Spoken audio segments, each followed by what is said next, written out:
de Dieu, on vous appelle grade mystère, que le Seigneur vous bénisse. Très honoré de votre présence ce soir. Je bénis Dieu pour l'église. Je bénis Dieu pour l'équipe d'intercession. Je bénis Dieu pour toutes les servantes de Dieu. Je bénis Dieu pour l'équipe du protocole. Et je bénis Dieu pour vous tous qui êtes ici. Alléluia. Je bénis Dieu pour la servante de Dieu, le bishop Julien, qui nous a nourris. Nous avons été baignés de Dieu ce soir. Alléluia. Monsieur, madame Kazinga, merci. Apôtre, pasteur, c'est toujours pour moi un honneur, un privilège d'être ici. Merci, merci, merci, merci. Que le Seigneur vous bénisse. Passons donc à la clôture. Permettez-moi seulement de dire quelque chose de très important. Je suis venu célébrer une femme qui porte quelque chose ce soir. Je suis venu célébrer une femme. C'est une conférence des femmes et nous sommes honorés par ces onctions ce soir. Je dis merci à Dieu pour cette grâce qu'il m'accorde, mais je viens célébrer une femme. Une femme qui porte quelque chose. Une femme à qui tout semble être difficile. Un accès favorable t'est donné à toi ce soir. Une femme qui vient, malgré le fait qu'il y a un accès, les ennemis sont nombreux. Mais Dieu t'accorde un accès ce soir. Dans cet accès, les ennemis sont nombreux. Mais sache que dans cet accès, le Seigneur t'accorde une grâce spéciale.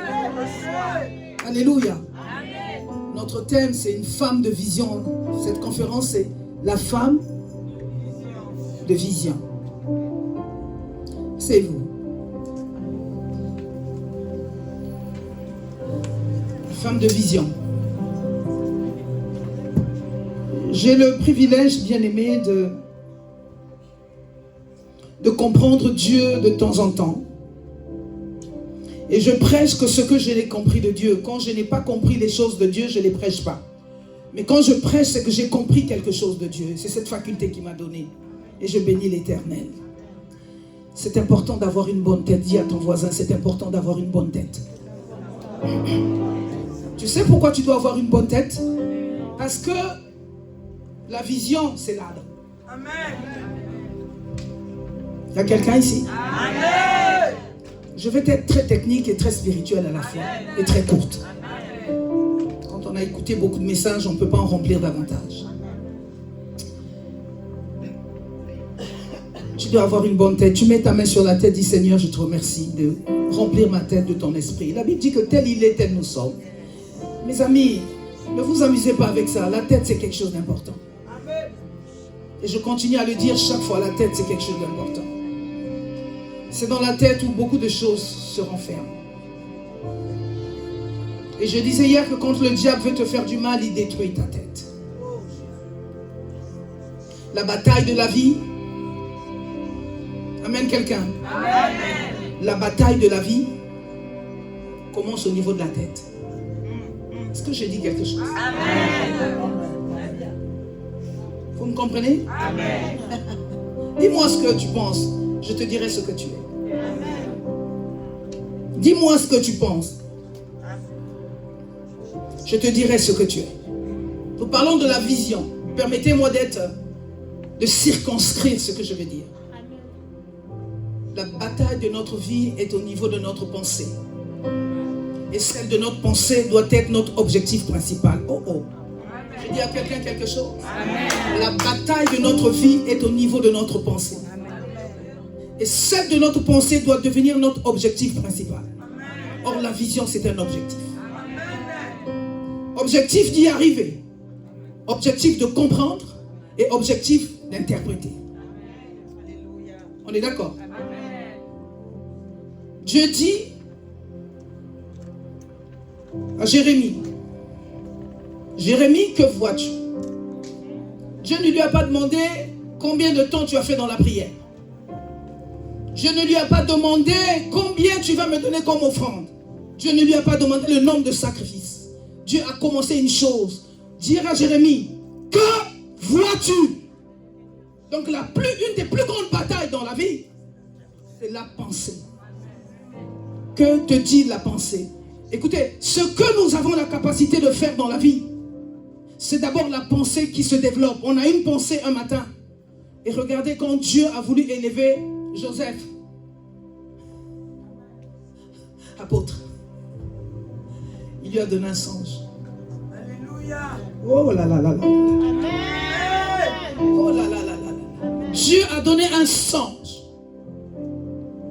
Et le songe était toute la vie de Joseph. Oh là là.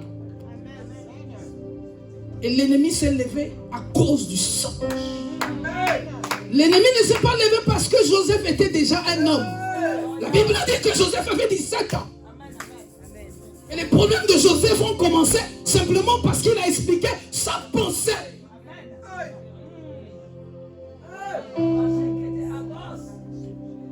Il a expliqué seulement la pensée. C'est pour cette raison, je dis que la bataille de la vie se situe au niveau de la pensée. Et la pensée de quelqu'un doit devenir l'objectif principal de ce qu'il doit faire demain.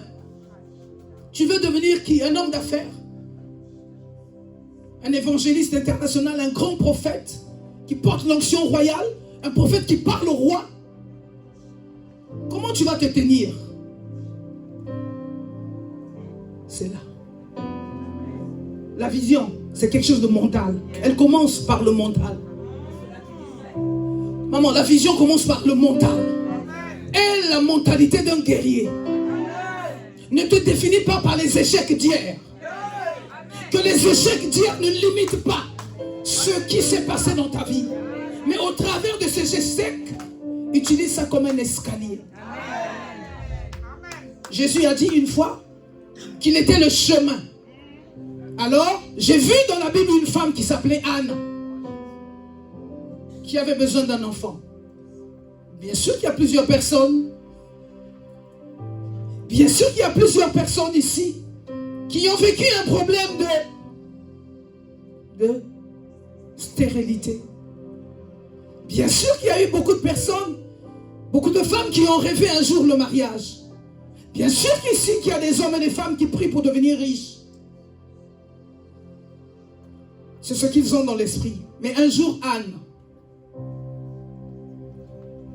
elle a prié. Anne avait besoin d'un enfant.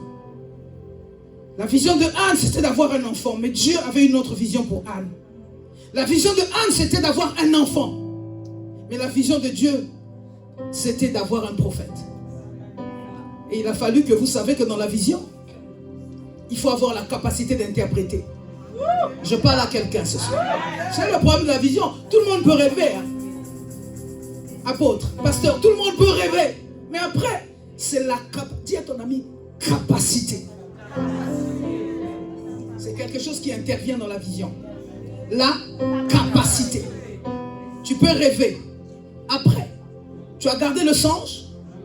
Et puis tu sais que Dieu n'est pas obligé de répéter ce songe à plusieurs reprises. C'est pour cette raison il a dit à Jérémie, Jérémie, que vois-tu? Et la plus belle note de Jérémie est arrivée par le fait que Jérémie avait bien vu. Jérémie a dit à Dieu, je vois une branche d'amandier. Et prophétiquement et spirituellement, l'amandier voulait dire quelque chose. Alors si Jérémie avait raté la vision, toute sa vie était basée sur le fait qu'il fallait captiver quelque chose. Or, l'organe le plus important dans la vision, il y a un organe qui est important, c'est l'œil. Oh my God! Il y a un organe qui est important dans la vision, c'est l'œil. Beaucoup de gens voient, mais ils ne voient pas bien. Beaucoup de gens parlent, mais ils n'ont pas la capacité de captiver l'instruction du Seigneur. Tu demandes quelque chose à Dieu, il te donnera une seule instruction.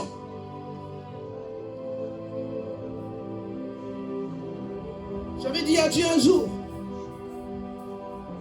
donne-moi la capacité de te comprendre. J'ai fait cette prière pendant 5 ans. Donne-moi la capacité de te comprendre.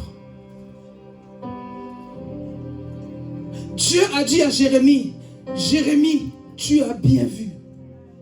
Donc une des choses qui peut faire arriver un homme de Dieu, un homme oint, une femme ointe, une femme lambda, une chrétienne qui est appelée selon les pensées de Dieu, à réussir, c'est sa capacité d'identification. Qu'est-ce qu'elle identifie? Qu'est-ce que cette personne, tu identifies quoi? Joseph a réussi simplement parce qu'il était conscient que ce rêve que j'ai fait n'est pas anodin. Il y a des rêves que tu fais, il y a des visions que Dieu te donne. Quand tu sors du rêve, tu as l'impression que tu as vécu ce rêve-là. Et cela traduit simplement la réalité de ce que tu vis. Donc en réalité, quand quelqu'un veut aller loin, il y a une chose qu'il doit savoir faire, de retenir tout ce qu'il voit. C'est pour cette raison que le diable nous vole les rêves dans la nuit. Le diable nous vole des rêves dans la nuit. Quand le diable te vole le rêve, tu arriveras difficilement au bout de la vision. Pourquoi tu arriveras difficilement au bout? Parce que tu seras surpris. Quand on te vole un rêve, ça veut dire que l'ennemi se lève pour te combattre parce qu'il veut que tu sois surpris. Or, quand quelqu'un avait dit que ce qui est révélé est condamné, c'est dans le rêve, c'est dans la vision que Dieu s'exprime. Quand Dieu veut te parler, la Bible dit que personne, dans le livre de Jean, chapitre 1, je pense, verset 8, personne n'a vu Dieu. Personne n'a vu Dieu. Quel que soit le niveau de ton entendement, quel que soit le niveau de ta spiritualité, tu vas avoir des visions, des bribes des choses. Dieu parle tantôt d'une manière ou d'une autre. Mais voir Dieu, ça n'existe pas. Il va te montrer des énigmes. Il va te montrer des a priori. Mais ça ne sera pas le visage de Dieu. Mes chers amis, lisons la parole de Dieu. Merci. Merci, révérend. Soyez bénis. Lisons la parole de Dieu très rapidement. Oui. La vision, c'est quelque chose que nous vivons avec espérance. La vision, en réalité, c'est la vie d'une personne. Joseph est devenu premier ministre en Égypte à cause d'une vision. Il n'avait pas le don de miracle. Il ne chassait pas les démons. Il n'avait rien. La seule chose que Dieu lui avait donnée dans le ministère comme don, c'était l'interprétation des anges. C'est ça qui a amené Joseph à devenir premier ministre en Égypte. Regardez comment nous sommes quelquefois si ingrats. Et nous avons la convoitise vis-à-vis de ce que Dieu donne à certaines personnes. Il y a des dons que Dieu donne à certaines personnes. Nous les envions en disant que leur don est meilleur. Mais Joseph n'avait pas le don de miracle, il ne chassait pas les démons. Je n'ai pas aussi vu dans toute l'histoire de Joseph que Joseph priait comme les autres sacrificateurs. Je n'ai pas ce témoignage en faisant la lecture biblique, en faisant l'exégèse.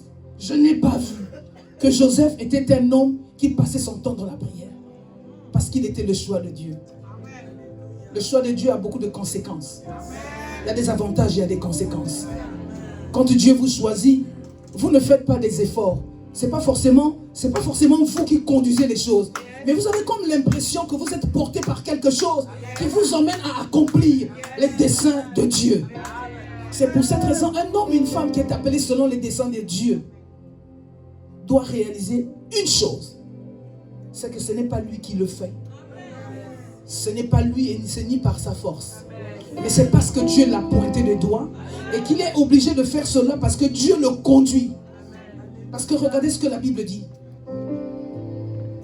Tous ceux qui sont conduits par l'Esprit sont appelés. Il y a un nom qu'on donne, une identité qu'on donne à ceux-là qui marchent en esprit, à ceux-là qui parlent en esprit, à ceux-là qui vivent en esprit, à ceux-là qui vivent comme Dieu, à ceux-là qui sont les représentants de Dieu, à ceux-là qui marchent comme Dieu, à ceux-là qui font des choses comme Dieu. Ils sont identifiés comme des fils de Dieu. Amen. Or, tous ceux qui sont conduits en esprit sont appelés des fils de Dieu. Dans cette arène, dans cet endroit, dans ce lieu de communauté, il y a des hommes et des femmes qui sont appelés des fils de Dieu. Les fils de Dieu sont regardés de manière différente. Les fils de Dieu vivent de manière différente. C'est en cela, Dieu a la vision. Il a une vision. Et quand il marche avec des hommes, il leur inculque la vision. Donc, Une des choses importantes dans la vision, c'est la coopération. Il faut coopérer avec la personne qui t'a donné la vision. Et la personne qui t'a donné la vision, c'est Dieu. Donc il faut une coopération. C'est pour cette raison Anne a réussi. Parce qu'elle a coopéré avec Dieu. Quels que sont les dons que vous avez, le don a une source. Et la source, c'est Dieu. Et si tu coopères avec Dieu, on coopère avec Dieu en respectant ses principes. Si vous respectez les principes de Dieu, ça veut dire que c'est une des plus grandes coopérations qui vous arrive avec Dieu, c'est le respect des principes. Or, vous savez que Dieu gouverne la terre par des lois. Et quand vous avez compris que la terre est gouvernée par des lois de Dieu, c'est à ce moment-là que vous allez réussir. Si vous savez payer votre dîme, vous savez que la richesse et la bénédiction viendra. Si vous ne la payez pas, il va y avoir un moment où il y aura un bug qui sera exceptionnel. C'est pour cette raison, faites ce que l'Éternel vous demande de faire. Et j'aime beaucoup la Bible, comme Marie a dit. Marie dit, faites ce qu'il vous dira. Il y a des choses que nous faisons par la foi. Il y a des choses que nous faisons que par la conviction. Ce n'est pas parce qu'on a vu. Mais on croit que c'est la parole de Dieu. Et que derrière la parole de Dieu, il y a un esprit. Et cet esprit nous pousse à croire que c'est Dieu qui a dit. Et quand c'est Dieu qui a dit, nous obéissons à la parole de Dieu. Lisons l'évangile. 1 Samuel chapitre 1, verset 9. Anne pria. Cette fois-ci, après qu'on ait eu mangé et bu à Shilo, Anne se leva et se rendit au sanctuaire de l'Éternel, le prêtre. Élie était assis sur son siège, près de la porte, très affligé. Anne pria l'Éternel en pleurant à chaudes larmes. Alors elle fit le vœu suivant: Éternel Seigneur des armées célestes. Regardez la dimension dans laquelle elle commence sa prière. Elle remet les choses à leur place. Elle élève un Dieu immortel. Un Dieu qui existe par lui-même. Un Dieu qui est élevé au-dessus de tout. Il lui dit: Seigneur éternel, toi qui es le Dieu des armées célestes, si tu veux bien considérer la misère de ta servante, et si tu interviens en ma faveur, si tu ne délaisses pas ta servante, et si tu me donnes un fils, alors je te le consacrerai pour toute sa vie. Ses cheveux et sa barbe ne seront jamais coupés. Comme elle parlait, priait longuement devant l'Éternel, Élie observa le mouvement de ses lèvres. Anne priait intérieurement. Ses lèvres bougeaient, mais on n'entendait pas sa voix.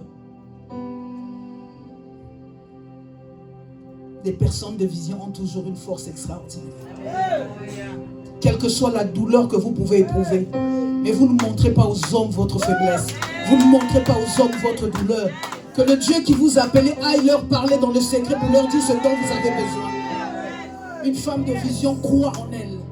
Asseyez-vous, je vous en prie, on va continuer la parole. Que le Seigneur nous pardonne, mais asseyez-vous.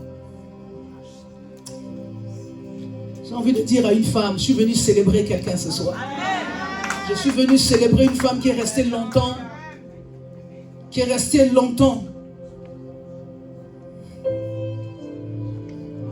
dans l'ombre. Et aujourd'hui, c'est sa célébration. Une femme de vision, c'est une femme qui travaille avec un esprit de révélation. Une femme de vision travaille toujours avec une direction donnée. Une femme de vision, c'est une femme forte. C'est une femme qui a la force, qui croit en elle et qui croit en l'esprit de Dieu. Une femme de vision, c'est une femme qui vit dans la révélation. Une femme de vision, c'est une femme conciliante. Une femme de vision, c'est pas une femme qui bavarde. Une femme de vision pose des actions. Une femme de vision est toujours distinguée par rapport à d'autres femmes. La femme Eda est une femme de vision.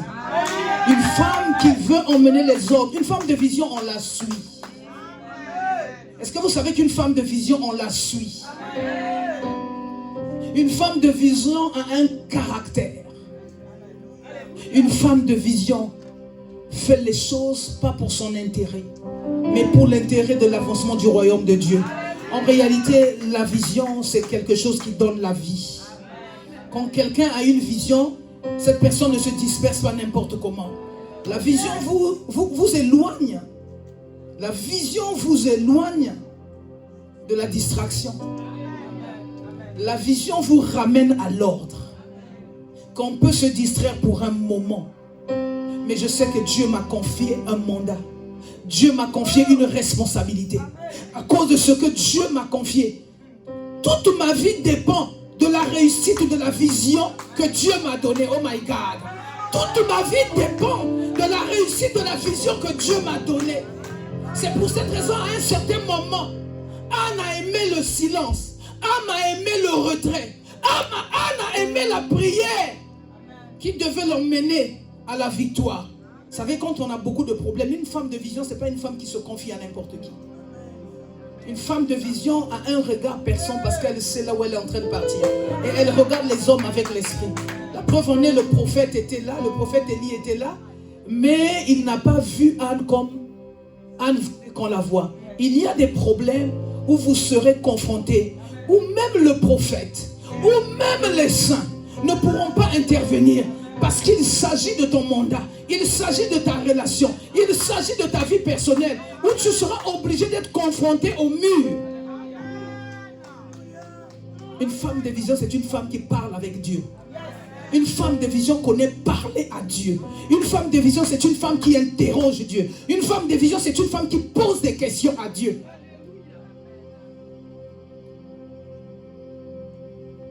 Une femme de vision, c'est une femme qui prend des décisions. Une femme de vision, quand Dieu donne la vision, il vous établit nécessairement à quelque chose. Il n'y a jamais vision sans établissement. Quand Dieu vous donne une vision, automatiquement il vous positionne. Il vous positionne pour devenir la personne que vous devez devenir.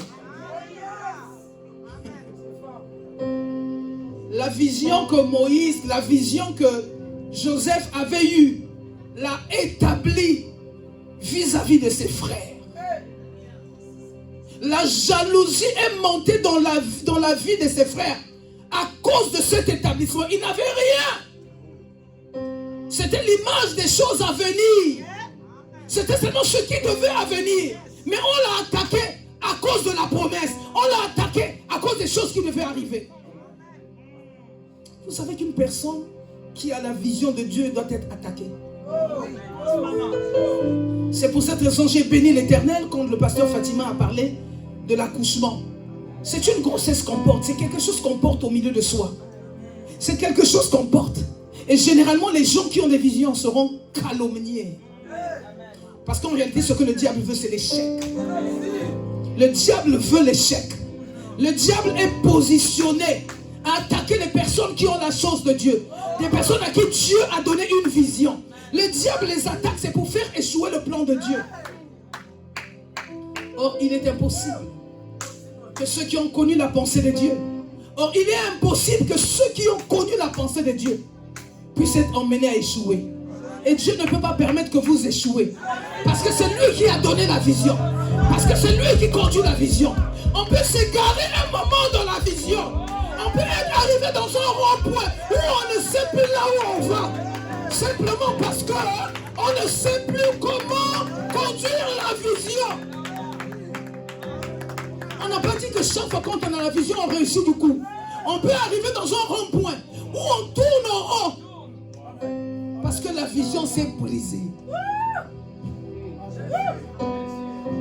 Mes amis, la vision se brise. Quand on perd les repères. Celui qui perd la vision perd les repères. Parce qu'en réalité, celui qui a la vision a un fil conducteur. La vision vous conduit. La Bible déclare que les pas des justes sont conduits par Dieu. C'est la vision qui vous conduit. Une personne qui a la vision est conduite par Dieu. Je parle de la femme Eda. Cette femme qui a reçu de Dieu quelque chose. Bien-aimée dans le Seigneur. On ne devient pas chrétien pour faire tout. On ne devient pas chrétien pour faire tout. Papa, révérend, on ne devient pas chrétien pour faire tout. Parce que nous sommes l'œuvre de Dieu. Comme nous sommes l'ouvrage de Dieu. La Bible dit que Jésus a tout accompli à la croix. Donc il y a des choses pour lesquelles on ne fera pas. On fera autre chose. Mais pas tout ce que tout le monde fera. Dieu ne permettra pas qu'on fasse tout ce que tout le monde fera. Il y a des choses pour lesquelles nous sommes exemptés. Nous sommes exemptés parce que Jésus a payé déjà le prix à la croix. Donc Dieu va nous faire passer par des expériences autres parce qu'il a dit dans sa parole, nous allons faire des choses qui seront plus grandes. Donc il y a des choses qu'on ne fera pas. Vous êtes d'accord avec moi? Il y a des choses qu'on ne fera pas parce que Jésus a déjà payé le prix pour ça. Nous sommes exemptés d'un certain nombre de choses. C'est pour cette raison, celui qui a la vision doit coopérer avec Dieu. Parce que la provision se trouve entre ses mains. Ça, c'est encore un autre problème. Celui qui a la vision doit coopérer avec Dieu. Parce que le résultat de la vision se trouve entre les mains du Seigneur. C'est lui qui a le résultat, c'est lui qui a la clé, c'est lui qui a tout. C'est pour cette raison, quand Dieu donne la vision à une personne, il prend du temps pour le faire comprendre la vision. Et il est important que chaque personne, la quête, je disais hier que une des plus grandes quêtes d'une personne, c'est l'aspiration à devenir quelqu'un. Vous savez, tel que nous sommes ici, chacun veut devenir quelqu'un. Tel que tu es même dans ton mariage, tu as des projets. Mais les projets là sont liés à quelque chose, à une vision. Parce que tu veux devenir un personnage, tu veux devenir quelqu'un. Mais une des choses qui va t'emmener à devenir quelqu'un, c'est que tu as une vision de toi. Il y a une vision que tu as de toi. Et Dieu a aussi une vision de toi entre ses mains. Donc il va arriver un moment où tu es en train de marcher, que tu seras obligé de croiser. La Bible dit que le fer aiguise le fer. Tu es en train de marcher avec ta vision. Mais Dieu aussi est en train de marcher à ta rencontre avec sa vision.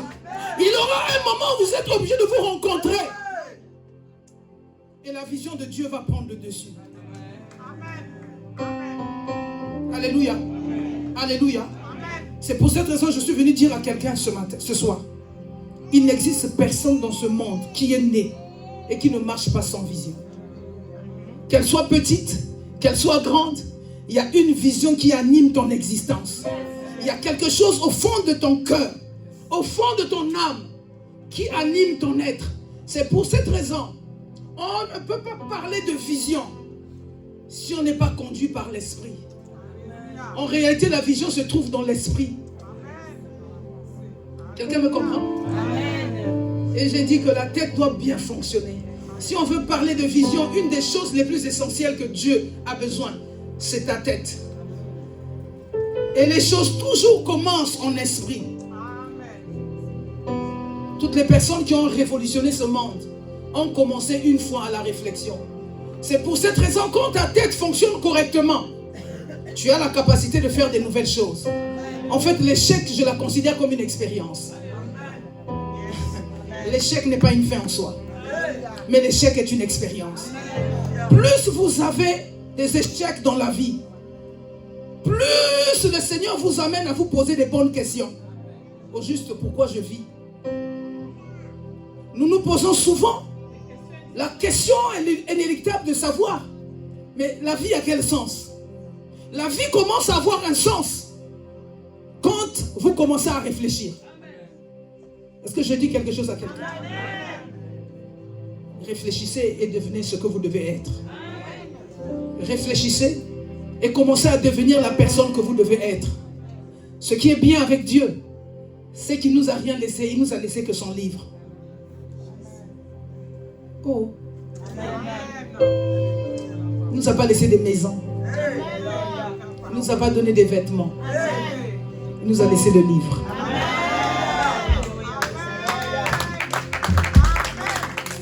C'est ce livre-là qui a la capacité de changer notre personnalité. Qu'est-ce que la Bible dit dans le livre de Romains chapitre 12, versets 1 à 2? Et quand vous voyez ce qui se passe, quand on devient chrétien, nous entrons dans les eaux du baptême. Regardez, quand vous lisez la Bible, c'est toute une organisation. Vous voyez le Créateur, vous voyez ce qu'il a fait en 7 jours. Il avait une vision pour l'humanité. Il avait une vision pour le monde. Il savait qu'après avoir créé toutes choses, la dernière personne qu'il a créée, c'était l'homme. Et quand il a créé l'homme, c'était pour le rendre responsable dans un jardin. C'était pour que l'homme commence à gérer tout ce que Dieu avait créé. Voilà la vision de Dieu. Donc, quand Dieu nous crée, c'est pour un objectif. C'est pour cette raison que nous devons avoir dans notre pensée pour la vision des objectifs clairs. C'est pour cette raison l'œil est l'organe le plus essentiel dans la vision. Il y a l'esprit et il y a l'œil. Si ton œil retient les choses, c'est à cela que tu deviendras une personne importante dans la vie. Mais si ton œil n'a pas la capacité de retenir quelque chose, il faut te considérer comme une personne morte. Retiens tout ce que Dieu te montre. Tout ce que Dieu va te montrer en tant que femme spirituelle. Il y a une raison. Même si apparemment ça ressemble à des objets animés. Mais ça a une valeur. Regardez quelqu'un comme Salomon. Regardez David. Salomon parlait avec les arbres. Il connaissait tout. Il connaissait tout. Pourquoi? Parce que quand il a demandé quelque chose à Dieu, nous devons apprendre à grandir. Nous devons apprendre la maturité. Vous savez, si vous voulez marcher avec Dieu, il vous faudra la maturité. Il nous manque souvent la maturité. Il nous manque souvent la maturité. Et Dieu ne fera pas les choses à votre place. Parce que Dieu a tout créé. Et tout ce qu'il a créé, c'est pour un but. Tout ce que Dieu a créé, c'est pour quelque chose.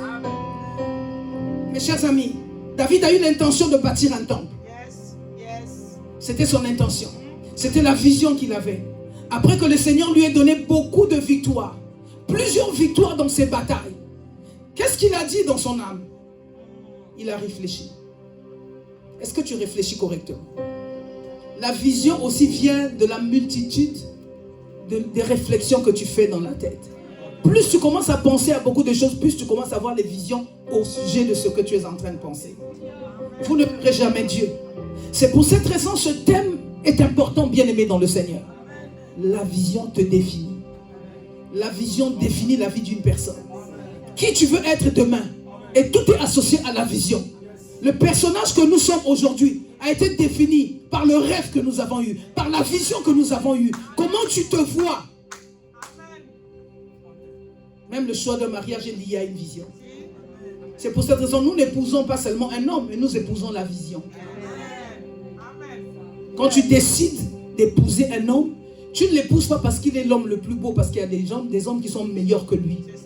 Mais si tu regardes bien, tu l'as épousé pour une raison. Tu l'as épousé parce que cet homme t'inspirait. Tu as cru en lui parce qu'il t'inspirait. Parce qu'il y a quelque chose qui t'a mené vers quelque part. On ne peut pas être conduit par Dieu sans avoir une pensée dans l'esprit. David a eu la pensée de bâtir le temple. Donc j'aimerais dire à quelqu'un ce soir, au-delà de tout ce que nous avons entendu dans la conférence des dames, que nous devons revenir à la spiritualité. Il faut revenir à la spiritualité. Parce que même ceux-là qui ne connaissent pas Dieu ont une spiritualité. Non, je parle à quelqu'un. Ce sont peut-être des démons, mais c'est dans la spiritualité qu'ils voient le diable.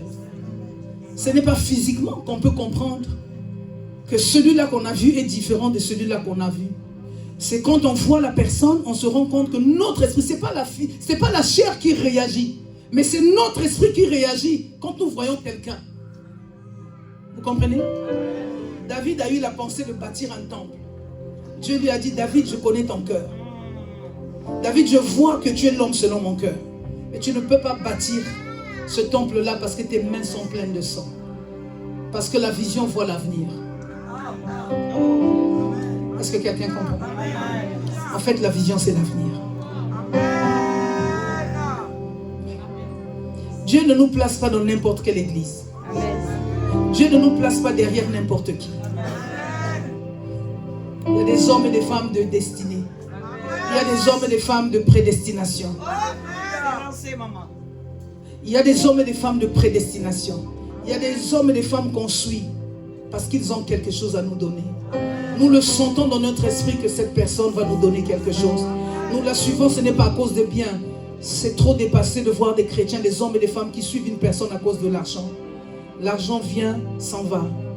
L'argent, ça se travaille. Prenez un moment de liberté. Arrêtez-vous, réfléchissez, ayez des nouvelles idées. Vous êtes capable d'avoir de l'argent. Arrêtez-vous pendant un moment. Prenez le temps de la réflexion. Dites, pourquoi je n'ai pas fait ceci hier et pourquoi je le fais aujourd'hui? Pourquoi je dois le faire aujourd'hui? Parce que hier, ça n'a pas marché. Parce qu'aujourd'hui, vous réfléchissez différemment. Ce qui est important, c'est un homme qui a la capacité de conduire. Or, la vision vous conduit quelque part. C'est pour cette raison que je dis que la vision, c'est l'avenir. La vision, c'est l'avenir. Quelqu'un qui a eu une vision. Nous sommes rassemblés ici parce que le pasteur Fatima a eu une vision. Si cette femme n'avait pas eu la vision, cet homme ne serait pas là.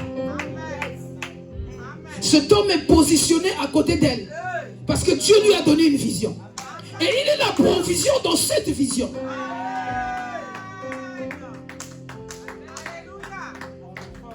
C'est comme ça que Dieu nous regarde. C'est pour cette raison que quand nous faisons nos choix, nous devons toujours tenir compte de Dieu. Si nous tenons compte de Dieu, vous allez voir que nous allons réussir à tout ce que nous faisons. La priorité, c'est d'abord Dieu. Une femme de vision marche avec une priorité. D'abord, l'œuvre de Dieu. Vous savez, quand vous réfléchissez comme ça, le puzzle va se mettre en marche. Le puzzle se met en marche parce que vous réfléchissez comme Dieu. N'est-ce pas que la Bible dit que nous sommes des dieux? Donc nous devons marcher comme Dieu, nous devons réfléchir comme Dieu. Tout ce que nous faisons, Dieu doit être au centre de notre pensée. Dieu doit être au centre de notre pensée. Vous allez me dire, pasteur, vous exagérez. Mais je vous dis la vérité. Si l'intérêt de Dieu ne prime pas dans tout ce que vous faites, la première vision, c'est celle-là. Quand Dieu créa le monde, mais il a créé le monde et la vision que Dieu avait, c'était nous. Oh. Quand Dieu a créé le monde, sa vision principale, c'était nous. Donc nous aussi, quand nous travaillons, nous devons avoir une vision principale. L'ordre de Dieu. Les choses du royaume. Ce sont les choses qui intéressent Dieu. Quand vous allez commencer à mettre l'ordre dans votre vie, en mettant Dieu devant, vous allez voir que la maison va commencer à fonctionner correctement. Mais si vous prenez votre mari, vous le mettez devant Dieu. Si vous prenez votre femme, vous le mettez devant Dieu. Si vous prenez vos enfants, vous les mettez avant Dieu. Évidemment, la maison va avoir un déséquilibre. Alléluia. De la même manière que Dieu a dit que l'homme est le chef de la famille, c'est de la même manière que Dieu est le chef de notre vie. Et si nous commençons à mettre Dieu au centre de tout ce que nous faisons, vous allez commencer à voir que la vision va commencer à se manifester de manière différente. Alors nous allons avoir beaucoup plus de réussite dans tout ce que nous allons faire. Parce que, je vous dis en toute sincérité, c'est le résultat qui fait cesser les contestations. La Bible dit que le sort fait cesser les contestations et décide entre les puissants. Le sort. Donc le résultat que vous allez avoir va arrêter les contestations. Ce résultat-là vient du fait que vous avez appliqué la vision. Et quand vous appliquez la vision c'est quelque chose qui va vous conduire toute une vie. Je suis en train de parler à une femme ce soir.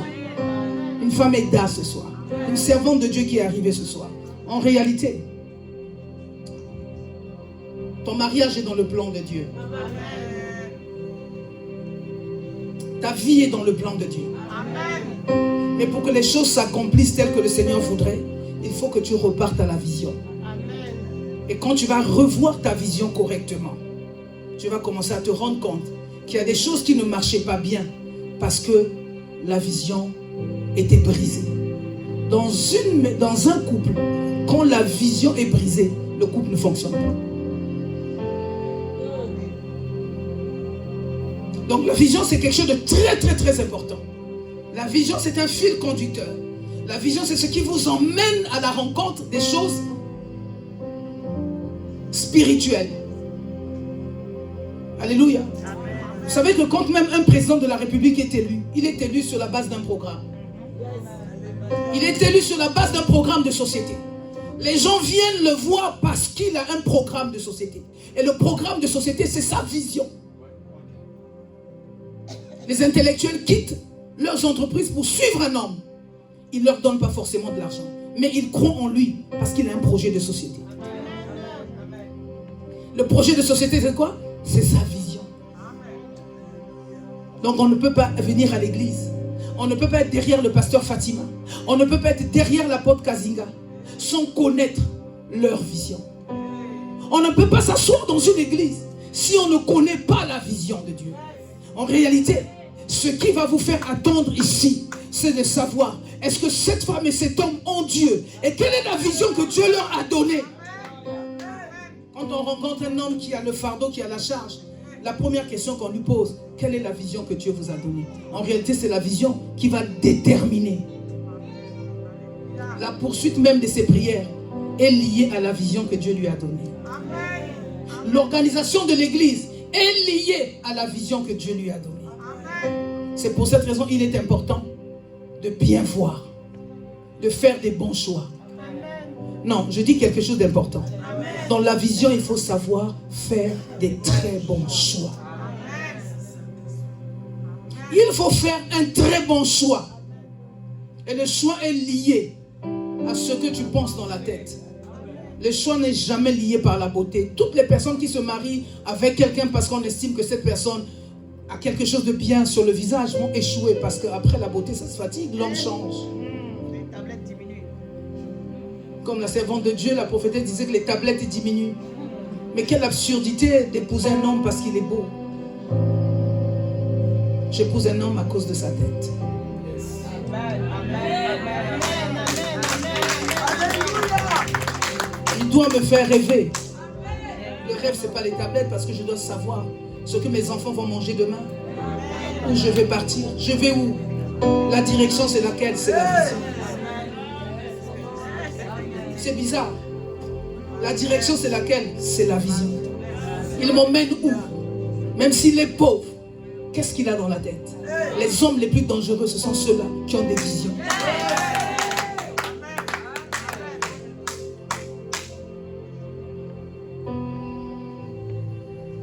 C'est pour cette raison que Dieu a pris du temps avec Abraham.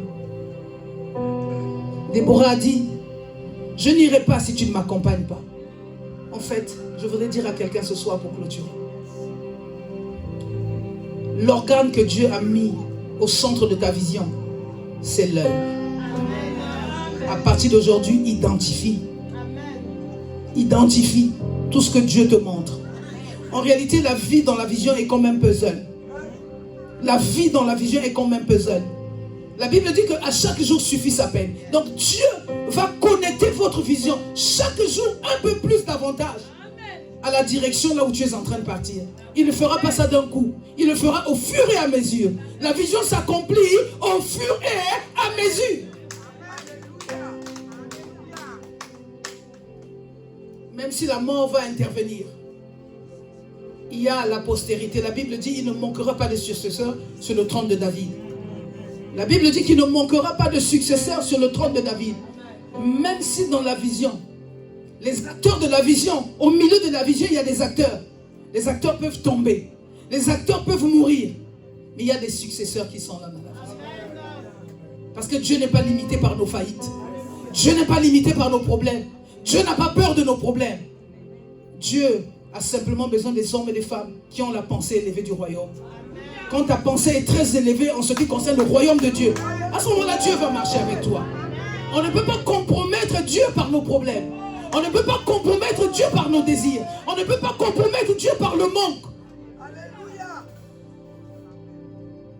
Il y a beaucoup de frères, il y a beaucoup de sœurs qui ont compromis Dieu parce qu'ils ont manqué un jour. Nous nous sommes associés certaines personnes à des personnes qui pratiquaient des sciences occultes parce qu'on avait besoin de 1000 $, on avait besoin de 1000 €, on avait besoin de 5000 $. Mais la vie, c'est pas ça. La vie, c'est le respect des règles. La vie, ce sont les valeurs. On reconnaît un homme, ce n'est pas parce qu'il a toujours de l'argent, parce qu'il y aura des hommes qui auront de l'argent. Mais ce qui fait l'homme, ce sont les valeurs. Quelles sont les valeurs que toi tu prônes? En tant que chrétien, tu dois avoir des valeurs. Les choses pour lesquelles tu ne peux pas brader. On reconnaît un homme, ce n'est pas seulement par l'argent. L'argent, c'est un signe qui peut montrer la richesse et la bénédiction. Mais ce n'est pas la véritable valeur dont Dieu a besoin. La valeur se définit par autre chose. Et en tant qu'enfant de Dieu, une des plus grandes valeurs que Dieu nous a données, c'est sa parole. Le plus grand héritage que le Seigneur nous a donné, c'est sa parole. Si nous avons la capacité de nous attacher à sa parole, et toutes les valeurs de la vie viennent de la parole de Dieu. Alléluia bien. C'est pour cette raison ce soir, j'aimerais dire à une femme ce soir, le moment est arrivé où l'église doit devenir responsable, où l'église doit rentrer dans son temps de gloire, où l'église doit rentrer dans son temps de maturité. En réalité, Dieu a besoin pour la vision des hommes et des femmes de maturité. Parce que quand tu es immature, tu ne peux pas porter la vision de Dieu. La vision de Dieu est liée à la souffrance et aux difficultés. Alors Dieu a besoin pour la vision des hommes et des femmes de maturité. Alléluia. Est-ce qu'il y a quelqu'un de mature ici dans cet endroit? La vision demande la maturité. La vision requiert la force. On peut prier, mais on a besoin d'avoir la force pour emmener la vision jusqu'à la fin. Anne a pleuré. Esther a pleuré pour le peuple juif. Parce que c'est elle qui était choisie. Elle a emmené la croix. Jésus lui-même nous a montré l'exemple de la force. De la détermination. Même s'il y avait Simon de Cyrène, à un moment dans la vie de Jésus, dans la douleur, qui est venu aider Jésus à porter le poids, Jésus a refusé qu'il aille devant la justice des hommes et devant le plan de Dieu, avec l'aide qui était Simon de Cyrène. Il a abandonné Simon de Cyrène. Il a dit, cette couronne m'appartient. Ne brade pas la couronne que le Seigneur veut te donner au travers de cette vision. Ne brade pas la couronne que le Seigneur veut te donner au travers de la vision. La vision va te couronner. Derrière la vision, il y a une couronne. Derrière la vision, il y a l'exploit. Derrière la vision, il y a l'élévation. Derrière la vision, oh bien-aimé dans le Seigneur. Derrière la vision, il y a l'admiration des hommes. En réalité, on va t'admirer, c'est parce que tu as emmené la couronne jusqu'à la fin. La vision est porteuse de bénédiction. La vision est porteuse de grâce. La vision est porteuse de la gloire. C'est pour cette raison que l'apôtre Paul pouvait dire, je ne cours pas en battant de l'air, mais je cours pour remporter. La vision va te faire courir. La vision va te faire courir. À cause de la vision, tu vas courir. Même si tu n'avais pas envie de courir, tu vas courir. À cause de la vision, tu vas parler. À cause de la vision, tu vas commencer à faire des choses que tu ne pouvais pas faire hier. En fait, la vision va susciter une énergie. En fait, dans la vision, il y a une énergie. Une énergie qui va t'emmener à aller aux confins de la terre. C'était une vision quand le Seigneur nous a dit, allez, faites de toutes les nations les disciples, les baptisant au nom du Seigneur. C'est la vision du Seigneur. La vision va te faire courir. La vision va te faire prendre des décisions. À cause de la vision, je ne me tairai point. La vision va te faire prendre des décisions. Que tu le veuilles ou non, tu seras obligé de décider. Décider de te séparer avec des personnes qui sont devenues des contre-exemples de modèles. La vision te fait séparer avec les gens. La vision t'emmène là où les parents ne peuvent pas t'emmener. La vision t'emmène des rencontres avec des hommes et des femmes d'exception. La vision t'emmène à rencontrer des hommes extraordinaires. La vision t'emmène à rencontrer des hommes que tu ne pouvais pas rencontrer dans un état naturel. La vision t'emmène à découvrir le véritable potentiel et la véritable personne que tu es. En réalité, s'il n'y avait pas la vision, parce que la société nous a donné des rôles, nous a donné une identité. Mais la vision va redéfinir ton identité. La vision redéfinit ton identité et te donne la place qui te convient. Oh my God. Il y a des personnes qui sont assises là où ils ne devaient pas être. Mais à cause de la vision, tu vas rencontrer des présidents de la République. Alors que tu n'étais pas qualifié. Il y a des personnes qui ne sont pas qualifiées à rencontrer des hommes élevés. Mais à cause de la vision que Dieu t'a donnée, il conduit tes pas à la rencontre des personnes que tu n'as pas choisies. Oh, la vision me fait du bien. À cause de la vision, j'ai changé. À cause de Jésus, j'ai changé. Je commence à rencontrer des personnes que je ne pouvais pas rencontrer hier. Parce que Dieu m'a fait faire grâce de grandir dans un milieu socialement élevé. Je ne pouvais pas rencontrer n'importe qui. Mais à cause de la vision, aujourd'hui, je suis devenue la princesse des pauvres. Je rencontre toutes les personnes de la terre. alors que la vie m'avait destiné à rencontrer une catégorie de personnes. Mais à cause de la vision de Dieu, il m'a rendu humble, il m'a rendu effacé, il m'a rendu simple. La vision de Dieu peut te définir. La vision définit le modèle de personne que tu dois être demain. La vision te définit le genre de personnage que tu vas être demain. À cause de la vision, tu ne permettras pas que les choses se fassent. Et la servante disait, le Dieu disait, il te donne l'autorité qu'il faut pour parler aux démons. À cause de la vision, il y a une source de provision qui accompagne tous les projets que tu vas faire. Parce que Dieu est avec toi. Et quand Dieu est avec toi, tu es assuré de sa protection. Tu es assuré, même si les problèmes arrivent, il faut que tu saches qu'il y a une provision qui est suffisante au milieu de l'appel de ton ministère. Dieu est avec une femme ce soir. Dieu est avec un homme ce soir. La vision, c'est quelque chose de très important. La vision t'ouvre les voies qui n'étaient pas préparées. Papa, la vision t'ouvre les voies. La vision te donne accès. À cause de la vision, il y a des choses que Dieu est obligé de changer.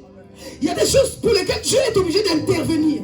Ce n'est pas parce que tu es meilleur, mais c'est parce que tu as accepté de porter la vision. Celui qui porte la vision a l'impression qu'il souffre. Mais ce n'est pas de la souffrance. C'est le fait simplement que tu as obéi à Dieu. Mais l'obéissance, ça peut être comme une forme de souffrance. Oh my God. L'obéissance aussi à la vision peut être aussi comme une forme de souffrance.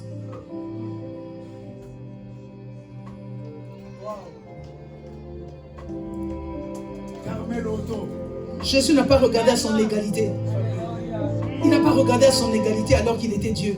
Mais à cause de la vision, il s'est comporté comme un agneau qu'on pouvait emmener à la boucherie pour être traité comme une viande qu'on pouvait détruire. Seulement à cause de la vision. À cause de la vision, papa, tu es obligé d'être humble. Seulement à cause de la vision, tu es obligé d'accepter même les remarques que les gens te font. Simplement parce que tu veux laisser Dieu avancer. Et quand tu veux laisser Dieu avancer, tu es obligé d'accepter les remarques que les gens te font, qui ne sont même pas qualifiés comme toi. Mais seulement parce que tu veux faire avancer le bâton de Dieu, tu acceptes même les choses que les hommes et les femmes te disent, alors qu'ils ne sont pas qualifiés à te parler. À cause de la vision, tu vas porter la grossesse jusqu'à la fin. Ne laissons personne interrompre le cours. Le cours. Parce que dans la vision, il y a un cours. Parce que dans la vision, il y a un rouleau. Parce que dans la vision, il y a un cours qui se poursuit. À cause de la vision, s'il faut que tu marches courbé, c'est pour protéger la vision. Il y a des personnes qui marchent courbées seulement pour protéger la vision. Protège la vision jusqu'à la fin. Parce qu'en réalité, ta postérité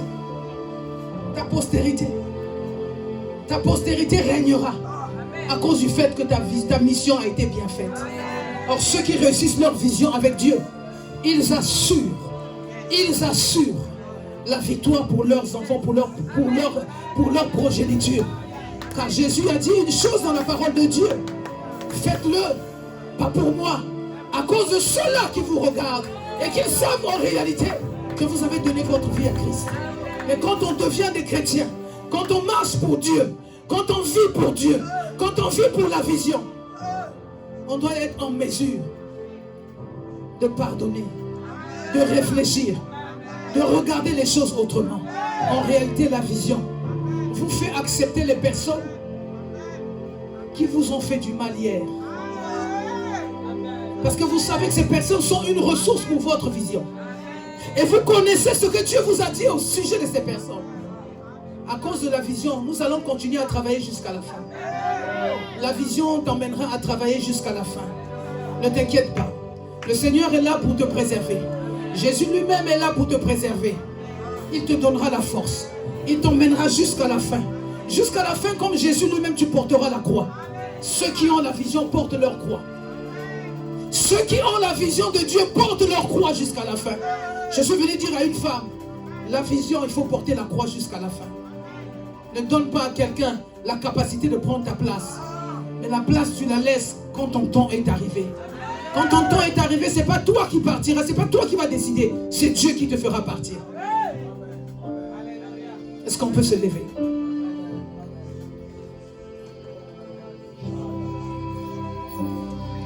Est-ce qu'on peut se lever?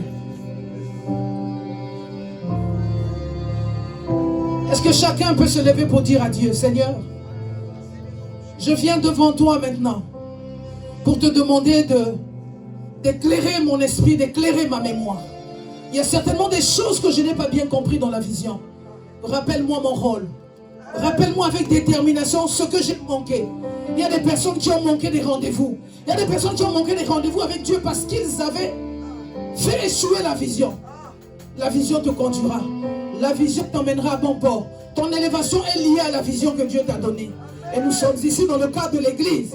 C'est que la vision que Dieu a donnée au pasteur Fatima et à l'apôtre Kazinga, c'est de vous conduire là où le Seigneur voudrait qu'on emmène l'église. Et nous avons l'obligation de demander à Dieu, Seigneur, peut-être que je me suis égaré quelque part. Peut-être qu'il y a des choses que je n'ai pas bien fait. Je suis une personne humaine avec des faiblesses. Il y a certainement des choses que je n'ai pas bien fait. Élève la voix maintenant, dis à Dieu, Seigneur, je voudrais te demander maintenant de m'accorder la grâce. Peut-être qu'il y a des choses que j'ai oubliées. Peut-être que ces problèmes m'arrivent parce qu'il y a des choses que je n'ai pas bien fait. Accorde-moi la grâce. Élève les mains. Élève les mains. Élève les mains, commence à prier. Élève les mains, commence à prier. Pourquoi cette douleur est continuelle? Pourquoi cette douleur est continuelle? Peut-être il y a une direction que je n'ai pas bien prise. Peut-être il y a un endroit que je ne suis pas allé. Peut-être il y a une organisation que je n'ai pas bien faite. Si ces problèmes m'arrivent, c'est vrai que tu peux dire que c'est la vie. Mais il y a des choses qui nous arrivent aussi, peut-être parce que nous avons manqué de faire ce que le Seigneur nous avait donné pour la vision. Élève la voix, bien-aimé. Élève la voix. Élève la voix.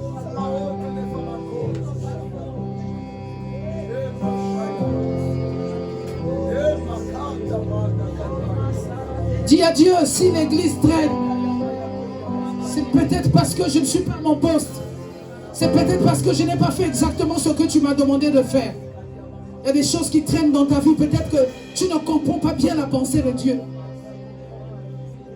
Nous avons vu la trajectoire d'Abraham.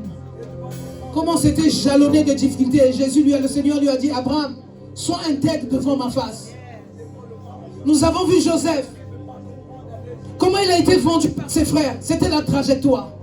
Comment il est rentré dans la maison de Potiphar. C'était la trajectoire. Comment il est rentré en prison. C'était la trajectoire. Il y a peut-être une trajectoire que tu as ratée. Il y a peut-être un endroit où tu ne t'es pas arrêté. Élève la voix. Dis à Dieu, Seigneur, quand tu m'as appelé, c'était pour m'emmener quelque part. Quand tu m'as appelé, tu m'avais donné des promesses. Mais je ne vois pas ces promesses aujourd'hui. Peut-être que j'ai raté. J'ai raté quelque chose. On est là pour parler de la vision. Les personnes qui ont la vision de Dieu, qui accompagnent une personne dans la vision, écoute. La Bible dit que mes brebis me reconnaissent à ma voix. Les promesses de Dieu, les personnes qui ont la vision, reconnaissent la direction. Tu dois te reconnecter. Peut-être que tu étais déconnecté de la vision.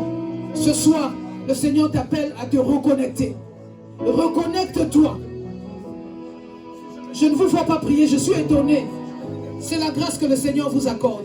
Nous sommes en train de clôturer. Nous sommes en train de clôturer. Nous sommes en train de clôturer. Connecte-toi à la vision. Marche comme Dieu veut que tu marches. Peut-être qu'il y a des choses que tu n'arrives plus à faire aujourd'hui par le simple fait que tu t'es déconnecté de la voix de Dieu. Car Dieu parle tantôt d'une manière, tantôt d'une autre. Merci Saint-Esprit. Merci Saint-Esprit. Merci Saint-Esprit. Merci Saint-Esprit. Merci Saint-Esprit. Reconnais le Seigneur dans toutes tes voies. Le Seigneur accompagnera tes projets.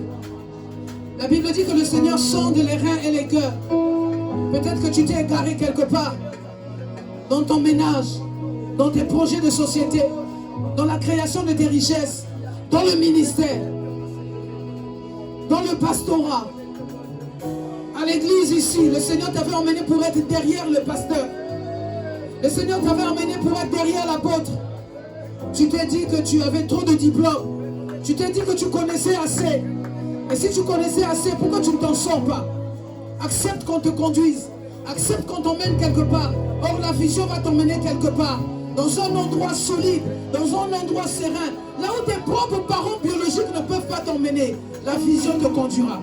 La vision te conduira dans des endroits où les hommes naturels ne peuvent pas t'emmener. Élève la voix. Élève la voix. Seigneur, merci pour ta grâce. Seigneur, merci pour ton amour. Seigneur, merci pour toutes ces personnes, Père, qui reviennent à toi de tout leur cœur. Pour toutes les personnes qui reviennent à toi de tout leur cœur. Seigneur, l'échec fait partie des expériences.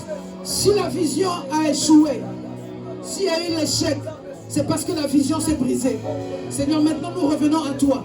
Et nous voulons nous souvenir de la vision que tu nous as donnée. Que tu as donnée à ta servante. Et dans cette vision, tu lui as donné des instructions. Nous venons maintenant, Père, au milieu de cette monte, au milieu de l'église, pour dire à Dieu, Seigneur, le moment est arrivé où tu veux parler à notre cœur. Tu veux parler à chacun de nous. Tu veux parler à la profondeur de notre cœur.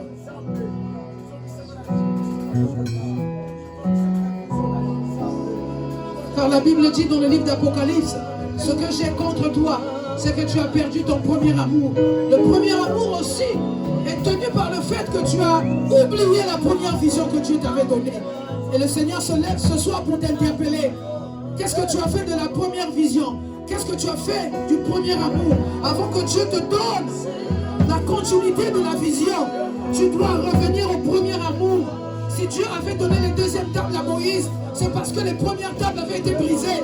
La première vision a été brisée. Dieu te donne la capacité de revenir à lui afin qu'il te donne la continuité de la vision.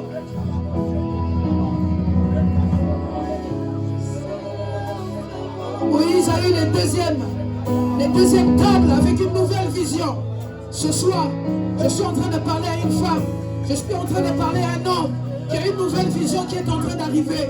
Une nouvelle vision que Dieu veut donner à quelqu'un. Une nouvelle vision que Dieu veut donner à quelqu'un.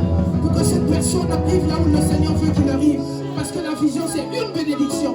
La vision, c'est une bénédiction que le Seigneur nous a donnée.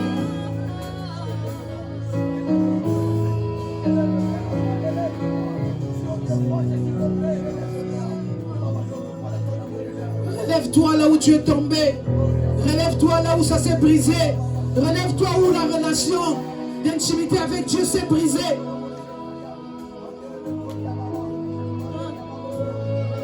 Parce qu'il y a une autre chose que Dieu est en train de préparer pour toi. Merci Seigneur. Merci Seigneur pour la pluie de bénédiction. Merci Seigneur, je suis en train de voir une pluie descendre, mais qui est le symbole de la bénédiction. La Bible dit, reconnais-le dans toutes les voies. Là où tu t'es arrêté, là où tu es tombé, relève-toi, dis à Dieu, Seigneur, repêche-moi, conduis-moi dans ton chemin, restaure ma vision, que le Seigneur restaure ta vision, que le Seigneur restaure ce qui était courbé, que le Seigneur redresse ce qui était courbé, et que la grâce de Dieu continue à se déployer dans ta vie. Merci Jésus pour ton amour, merci Jésus pour ta grâce. Que ton nom soit béni. Merci Saint-Esprit. Merci Saint-Esprit. Nous avons ainsi prié au nom de...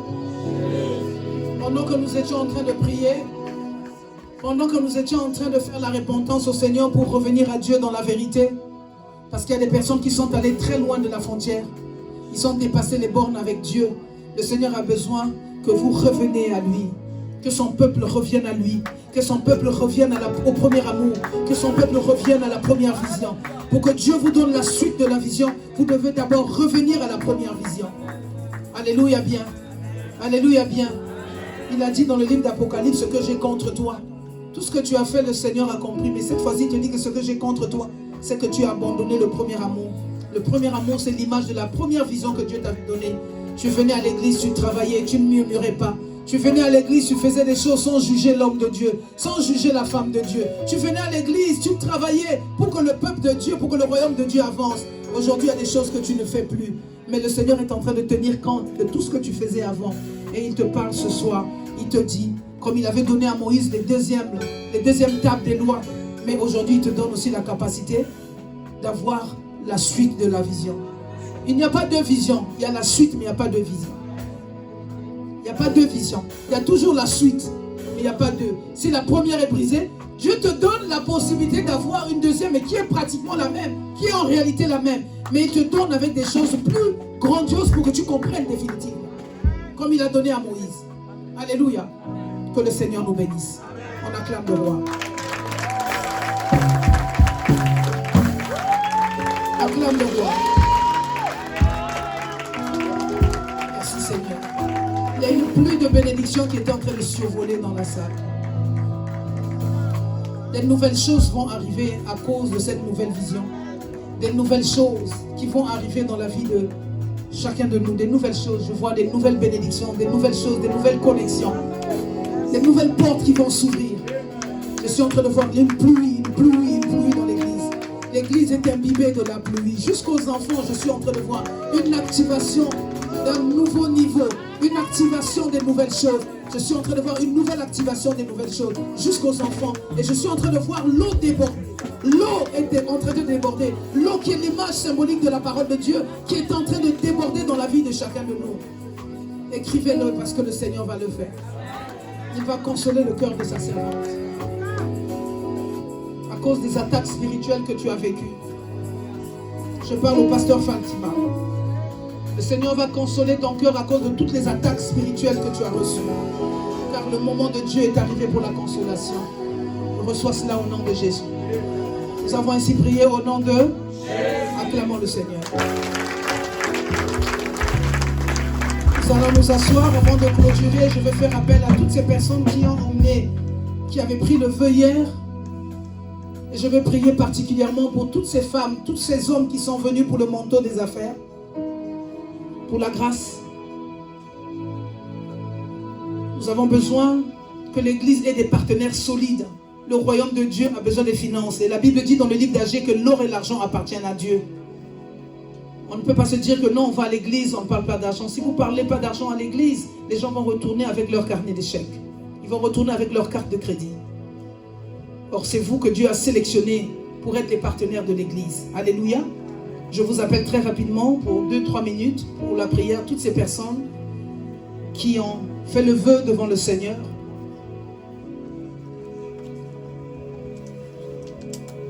Vous pouvez me donner un petit saut spécialement pour ça, parce que je vais prier.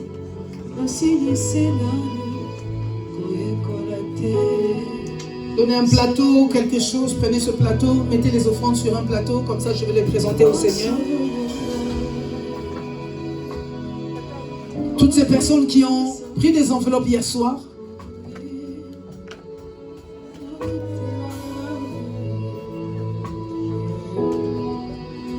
nous croyons en la parole de Dieu et nous savons que le Seigneur nous en donne la capacité.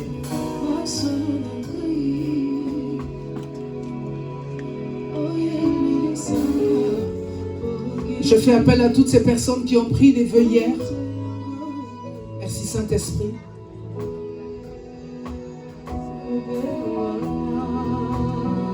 Vous mettez certainement dessus. Moi je vais les prendre. Ne vous asseyez pas, restez debout, je vais prier.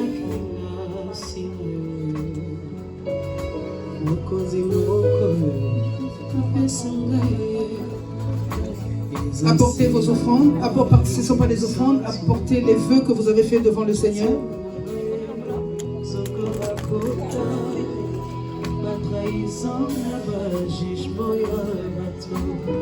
Je me suis relevé. Mettez dans le panier du milieu.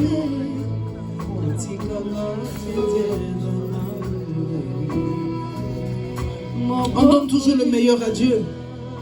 C'est le meilleur qu'on donne à Dieu.